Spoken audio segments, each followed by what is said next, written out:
Hello दोस्तों, आप सभी का स्वागत है हमारे YouTube चैनल स्टडी जोन पर। दोस्तों, आज के इस वीडियो में हम बात करने वाले हैं राजस्थान CHO भर्ती 2020 के बारे में।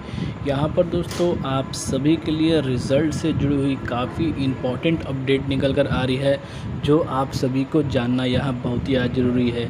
क्योंकि दोस्तों CHO भर्ती के रिज़ल्ट के लिए भरत बेनीवाल जी NHM MD के यहाँ पर जो है ऑफिस गए थे। उन्होंने रिज़ल्ट को लेकर क्या कहा है मैं आपको बताता हूँ। उन्होंने यह कहा कि जो रिज़ल्ट की जो कमेटी की प्रक्रिया थी वो पूरी हो चुकी है। अब जो रिज़ल्ट की मैचिंग की प्रक्रिया चल रही है, यानी कि आपको जो है रिज़ल्ट जल्द ही देखने को मिलेगा। और ये कब तक मिलेगा, इसके बारे में पूरी इन्फॉर्मेशन जानने के लिए बने रहिएगा हमारे YouTube चैनल स्टडी जोन के साथ। वीडियो पसंद आए तो लाइक करिएगा और दोस्तों ज़्यादा से ज़्यादा इस वीडियो को शेयर करिएगा। सब्सक्राइब जरूर करिएगा दोस्तों, आप सब्सक्राइब नहीं करते, सब्सक्राइब जरूर करिएगा। तो चलिए दोस्तों, पूरे वीडियो में हम आपको बताते हैं कि रिज़ल्ट की प्रक्रिया अभी क्या रहने वाली है और कितनी देरी होने वाली है। तो चलिए वीडियो स्टार्ट करते हैं। CHO की भर्ती पे, क्योंकि पैरामेडिकल की भर्ती में तो हो ही गया है। सबसे बड़ी दिक्कत मैंने विभाग को पहले भी कहा था कि पैरवी के लिए, जैसे पैरामेडिकल की भर्ती में भी कहा था कि पैरवी के लिए ये लोग विभूति भूषण शर्मा जी को आगे कर देते हैं, जो इनके AAG ये जो थे पहले से। AG साहब को लेते नहीं है। AG साहब क्या है, सिंघवी जी की फीस ज़्यादा है, बार बार ये कहते हैं फीस ज़्यादा है। अरे भैया, फीस ज़्यादा है, लोगों की ज़िंदगी आप लोगों के लिए ज़रूरी है। लोगों की ज़िंदगी इसलिए ज़रूरी है क्योंकि अभी जब जाँच करने वाले ही आपके पास नहीं है, सरकार के पास, लोगों की जानें जाएंगी तो हालात क्या होंगे। आप बैकडोर एंट्रीज कर रहे हो, संविदा पे पैरामेडिकल की भर्तियां करने के प्रयास कर रहे हो, अंदर ही अंदर नर्सिंग की भर्तियां करने के प्रयास कर रहे हो, फार्मासिस्टों की भर्तियां। कल कुछ लोगों को ज्वाइनिंग भी मिल रही है, अंदर ही अंदर दे दी आप लोगों ने गिने चुने लोगों को। तो हम ऐसे नीति का विरोध करते हैं। तुरंत प्रभाव से सरकार आपके पास, ये तो इसका मतलब साफ है कि पैरामेडिकल और नर्सिंग स्टाफ की कमी है। तो आप भर्तियां क्यों नहीं निकालते हो, आप समय पे भर्तियां क्यों नहीं निकालते हो। पूरी की पूरी जिम्मेदार सरकार है इस चीज़ की, पूरी की पूरी जिम्मेदार सरकार है। सरकार को तुरंत प्रभाव से भर्तियां पूरी करवा के और मैन पावर को बढ़ाते हुए सारे पेशेंट्स को सही करना चाहिए। पूरे जनता के स्वास्थ्य को ध्यान में रखते हुए तुरंत प्रभाव से भर्तियां पूर्ण करनी चाहिए। उसके बाद CHO की भर्ती पे मैं साथियों अभी बात करना चाह रहा था आपसे। CHO की भर्ती के लिए आज PD साहब से अभी मिले हम लोग। PD साहब से अभी मिलने के बाद हम लोग अभी आए हैं। MD साहब के पास फाइल है, कमेटी का पूरा काम हो गया है। MD साहब ने भी पूरी फाइल देख ली है। आज उन्होंने कहा है कि भाई अब हम इसको MNIT के पास मैचिंग के लिए भेज रहे हैं, रिजल्ट को मैचिंग के लिए भेजा जा रहा है और इधर से अप्रूवल का काम होगा सारा का सारा। तो साथियों, अगर 1% भी कहीं PD साहब ने और MD साहब ने आज साफ कह दिया है, किसी भी तरह से हमें दिक्कत आने की भी संभावना होती है 1% भी, तो भी हम तुम्हारे लिए और राजस्थान के जो लोग हैं, जनता है, उसके स्वास्थ्य के लिए आप चिंतित मत हो। हम तुम्हारे लिए, अगर हमें कोर्ट में एप्लीकेशन लगा के तुरंत प्रभाव से डेट लेके और तुरंत प्रभाव से सुनवाई करवा के रिजल्ट भी जारी करना पड़ता है, तो भी हम रिजल्ट जारी करेंगे। वैसे तो डेट 14 दिन की मिली थी DB में तो, लेकिन साथियों ये रिजल्ट पहले ही जारी करना चाहते हैं। तो वो रिजल्ट पहले जारी करने के लिए अगर इमरजेंसी में डेट लेनी पड़ती है कोविड की वजह से, तो वो इजीली मिल जाएगी, क्योंकि जनता के स्वास्थ्य का मामला है और इमरजेंसी में है फिलहाल पूरा विभाग और पूरा देश और पूरा राजस्थान। तो जनता ऐसे इमरजेंसी में, आपातकाल की स्थिति में जनता की जब स्वास्थ्य का खिलवाड़ के साथ कोई खिलवाड़ ना हो, इसके लिए तुरंत प्रभाव से कोर्ट भी रियायत बरतता है और उसमें तुरंत प्रभाव से सुनवाई होती है। और हमने साफ कहा है कि विभूति भूषण जी से नहीं हो सके तो कम से कम सिंघवी जी से सुनवाई करवा के और इसमें तुरंत प्रभाव से रिजल्ट जारी करवाएं। और अगर आप लोगों को दिक्कत आ रही है, बार बार कोई रिटर्न आने के चांस हो रहे हैं, कुछ और चांस हो रहे हैं, तो आप लोग अगर ऊपर से कोर्ट से हो सकता है, कोर्ट से ले लो तुरंत प्रभाव से सुनवाई के। साफ PD साहब ने कहा है कि हम तुरंत प्रभाव से एप्लीकेशन लगा के 2 दिन में, 3 दिन में भी हम रिजल्ट जारी करवाने के लिए ऑर्डर ले सकते हैं। लेकिन हम पूरा काम कंप्लीट करवा के और अप्रूवल फाइल की लेके चिकित्सा मंत्री और CMO से पूरा काम इन 3-4 दिनों में, अब मंडे से वर्किंग डे रहेगा बुधवार तक, तो साथियों अगले वीक में शुरुआती दौर में लगभग काम हो जाएगा जहाँ तक है। लेकिन 1% भी, मैंने साफ चेतावनी दे दी है, 1 से 3 के बीच हो सकता है मैं अनशन पे बैठूं या आंदोलन पे बैठूं। 1 से 3 सरकार को इस महीने का पूरा कंप्लीट टाइम था, पूरे टाइम के अंदर करे भर्ती पूरी की पूरी। दोनों भर्तियां, पैरामेडिकल और CHO दोनों की दोनों भर्तियां पूरी नहीं होती है और फार्मासिस्ट भर्ती का नोटिफिकेशन जारी नहीं होता है, लिखित परीक्षा। तो साथियों 1 से 3 के बीच सरकार को एक बहुत बड़े आंदोलन का सामना करना पड़ेगा। हम अनशन पे बैठेंगे, चाहे मुझे अकेले को बैठना पड़ेगा मैं बैठूंगा, लेकिन मैं ये भर्तियां पूरी करवा कर सांस लूंगा। उससे पहले मुझे 1 सेकंड की भी फुर्सत नहीं है। मेरा बिल्कुल पूरी तरह से दिमाग आउट ऑफ स्टेशन हो चुका है साथियों, क्योंकि मेरे लिए ये भर्तियां मेरे नाक का सवाल बन चुकी हैं, मेरे लिए एक आत्मसम्मान की बात बन चुकी है। मैं हर हाल में इन भर्तियों को पूरा करवाऊंगा। बस आप लोगों से निवेदन है, आप लोगों से इतना ही निवेदन है साथियों, इस कोविड में जब हम आप लोगों के लिए इतनी रिस्क उठा के भाग रहे हैं तो आप लोग भी साथ देंगे।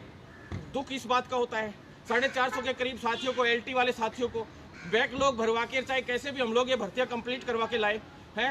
LT की एक लिस्ट जारी हो गई। एक भाई ने हमारे लिए ये नहीं डाला कि भरत भाई साहब आपको थैंक यू, एक भाई का मैसेज नहीं आया कि थैंक यू भाई साहब आपने इतना कुछ किया हमारे लिए। बहुत दुख होता है साथियों, बहुत दुख। और घर बैठ के कमेंट करने वालों की संख्या गिनने में नहीं आती साथियों, ये बहुत दुख होता है। आप लोगों से निवेदन करता हूं कि आप लोग साथ बनाए रखें, जिससे हम लोग इस लड़ाई को मजबूत कर सकें और इस स्वास्थ्य विभाग को मजबूत करते हुए इस जनता के स्वास्थ्य की रक्षा कर सकें। कोविड में हमने पिछली बार भी 3152 स्टाफ के नाम ऐसे दिए थे, जब कोविड में हालात खराब थे इस राजस्थान के, तब मैंने 3152 स्टाफ के ऐसे के नाम दिए थे, जिसमें नर्सिंग कर्मी भी थे, फार्मासिस्ट भी थे, पैरामेडिकल वाले भी थे, जो फ्री में सेवाएं देने के लिए तैयार थे कि भाई हम अपने देश को बचाने के लिए फ्री सेवाएं देने के लिए तैयार है अपनी जान पे खेल के। लेकिन उसके बावजूद विभाग ने अब तक हम लोगों के लिए कुछ नहीं कर पाया ढंग से, ये भर्तियां पूर्ण नहीं कर पाया। ये बहुत बड़ा दुर्भाग्य है। विभाग को सोचना पड़ेगा, मंत्री को सोचना पड़ेगा, गहलोत को सोचना पड़ेगा।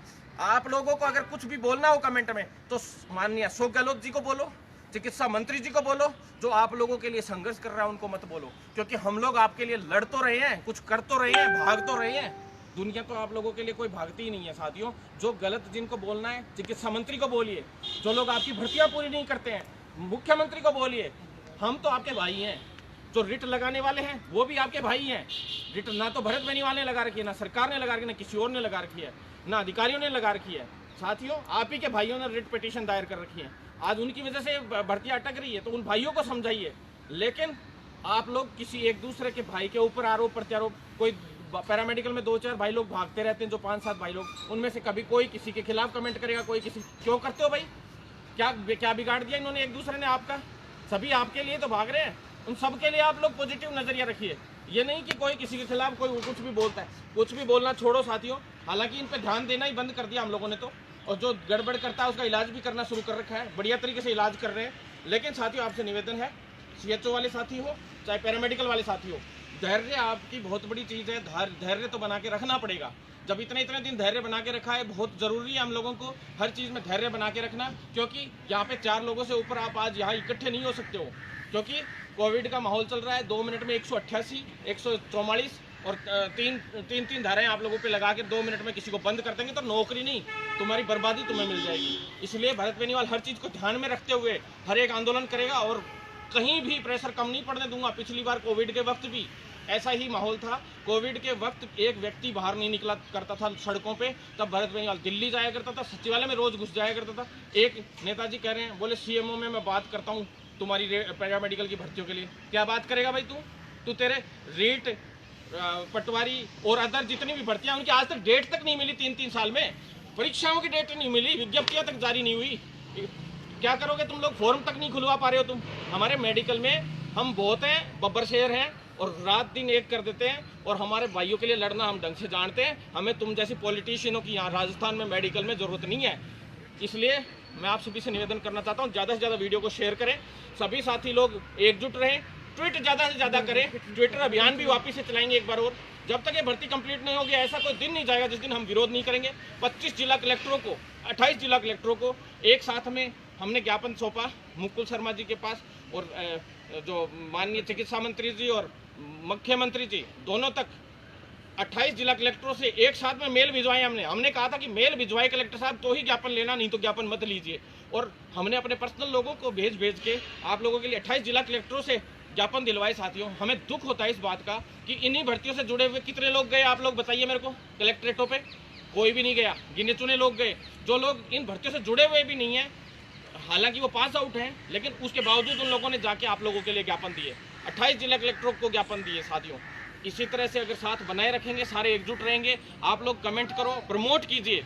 मैं कहता हूँ आप लोग प्रमोट कीजिए, हमारा खून 100 गुना बढ़ता है और हम और दुगुनी स्पीड से काम करते हैं, 100 गुनी स्पीड से काम करते हैं। तो साथियों, जितना थोड़ा बहुत धैर्य भी रखना पड़ता है। 6 महीने ही हुए हैं इस भर्ती को, CHO को, और ये भी पैरामेडिकल वाली भी साल भर के लगभग कितने 10 महीने पैरामेडिकल वाली भर्ती को लगभग हो गए, और लगभग आप तो 1 साल मान लो, लेकिन ख़त्म तो होने पे आ गई। कम से कम लोगों की तो शुरू ही नहीं है। ये एक सरकार में पहली ऐसी 2-3 भर्तियाँ हैं। MO की भी अपन ने करवाई। जो भर्तियाँ हैं वो सारी अपने ही भर्तियाँ हुई हैं, जो शुरू होके ख़त्म होने पे आ गई हैं, बिल्कुल एंड पे आ गई हैं, बिल्कुल एंड पे। और राजस्थान की एक भी भर्ती ऐसी नहीं है जो इस सरकार में नई निकली हो अपनी भर्तियों के अलावा।